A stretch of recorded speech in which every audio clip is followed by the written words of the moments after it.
Assalamualaikum warahmatullahi wabarakatuh.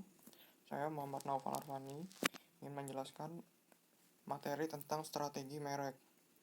Definisi merek atau brand. Merek merupakan sebuah nama, istilah, tanda, simbol, rancangan, atau kombinasi dari semuanya, dengan tujuan untuk mengidentifikasi suatu produk dan jasa, serta mendiferensiasikannya dengan produk dan jasa pesaing. Nah, ini adalah contoh merek. Peran merek bagi perusahaan. 1. Promise adalah sesuatu yang dijanjikan suatu brand tertentu sehingga mampu membawa kepada suatu experience atau pengalaman bagi orang yang memberi brand tersebut. 2. Meaningful, yaitu di mana merek harus mempunyai suatu makna yang sangat mendalam bagi para konsumennya. 3. Different, yaitu berarti merek harus mempunyai perbedaan yang signifikan dengan merek lain yang sejenis. Peran merek bagi konsumen. 1. Mengidentifikasi pembuat produk.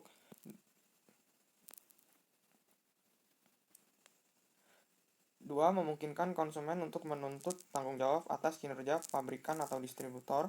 3. Mengevaluasi produk sama dengan merek berbeda. 4. Menemukan merek mana yang memuaskan.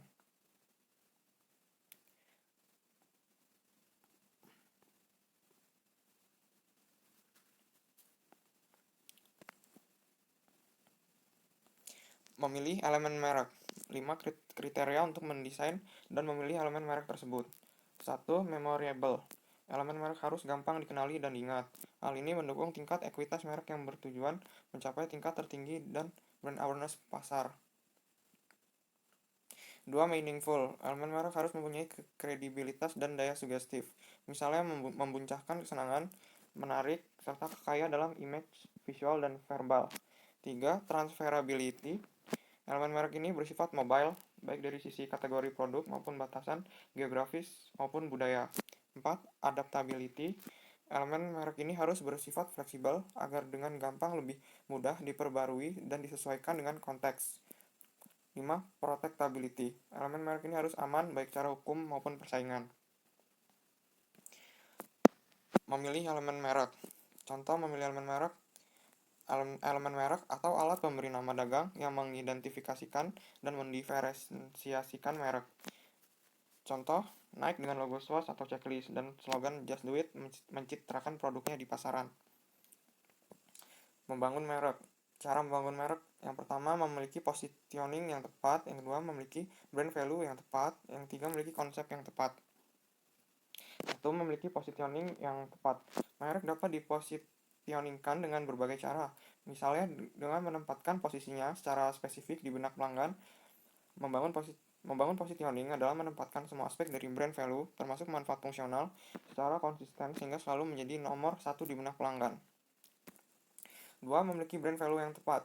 Semakin tepat merek dipositioningkan di benak pelanggan, merek tersebut akan semakin kompetitif. Untuk mengelola hal tersebut, kita perlu mengetahui brand value. Diibaratkan sebuah pakaian, positioning adalah kesesuaian ukuran bagi pemakainya, sedangkan value adalah keindahan warna serta model pakaian tersebut. Yang ketiga, memiliki konsep yang tepat. Tahap akhir untuk mengkomunikasikan brand value dan positioning yang tepat kepada konsumen harus didukung oleh konsep yang tepat. Perkembangan konsep merupakan proses kreatif. Karena berbeda dari positioning, konsep dapat terus-menerus berubah sesuai dengan daur hidup produk yang bersangkutan. Contohnya adalah pada produsen otomotif yang selalu update untuk kendaraan keluaran terbarunya. Penguatan merek. Definisi penguatan merek merupakan suatu proses dari berbagai proses manajemen pemasaran dalam bisnis. Penguatan merek dapat timbul dalam berbagai faktor strategi, diantaranya brand awareness dan brand image. Brand awareness, yaitu merupakan kesanggupan calon pembeli untuk mengenali atau mengingat kembali bahwa suatu merek merupakan bagian dari kategori tertentu. Ada 4 tingkatan brand awareness, yaitu yang pertama, unaware of brand, atau tidak menyadari merek. Merupakan tingkat yang paling rendah dalam piramida kesadaran merek, di mana konsumen tidak menyadari akan adanya suatu merek. Yang kedua, brand recognition, pengenalan merek. Tingkat minimal dari kesadaran merek. Hal ini penting pada saat seorang pembeli membeli suatu merek pada saat melakukan pembelian. Yang ketiga, brand recall, atau pengingatan kembali terhadap merek. Pengingatan kembali terhadap merek didasarkan pada permintaan seseorang untuk menyebutkan merek tertentu dalam suatu kelas produk. Hal ini diistilahkan dengan pengingatan kembali tanpa bantuan. Karena berbeda dari tugas pengenalan, responden tidak perlu dibantu untuk memunculkan merek tersebut. 4. Top of mind, puncak pikiran. Apabila seorang ditanya secara langsung tanpa diberi bantuan, pengintan dan orang tersebut dapat menyebutkan satu nama merek. Maka merek yang paling banyak disebutkan pertama kali merupakan puncak pikiran. Dengan kata lain, merek tersebut merupakan merek utama dari berbagai merek yang ada di dalam benak konsumen. Selanjutnya, brand image. Sedangkan brand image merupakan sejumlah keyakinan tentang merek. Revitalisasi merek. Revitalisasi merek merupakan penguatan kembali posisi merek yang telah mengalami masa-masa sulit dalam lingkungan pasar. Tindakan revitalisasi disebabkan adanya perubahan selera dan preferensi konsumen, munculnya pesaing dan baru serta semua perkembangan yang terjadi yang memengaruhi peruntungan merek dalam lingkungan pasar. Langkah pertama yang dilakukan dalam merevitalisasi merek adalah memahami sumber-sumber apa dari ekuitas merek yang bisa dipakai, lalu memutuskan apakah perusahaan akan mempertahankan positioning yang sama atau menciptakan positioning yang baru.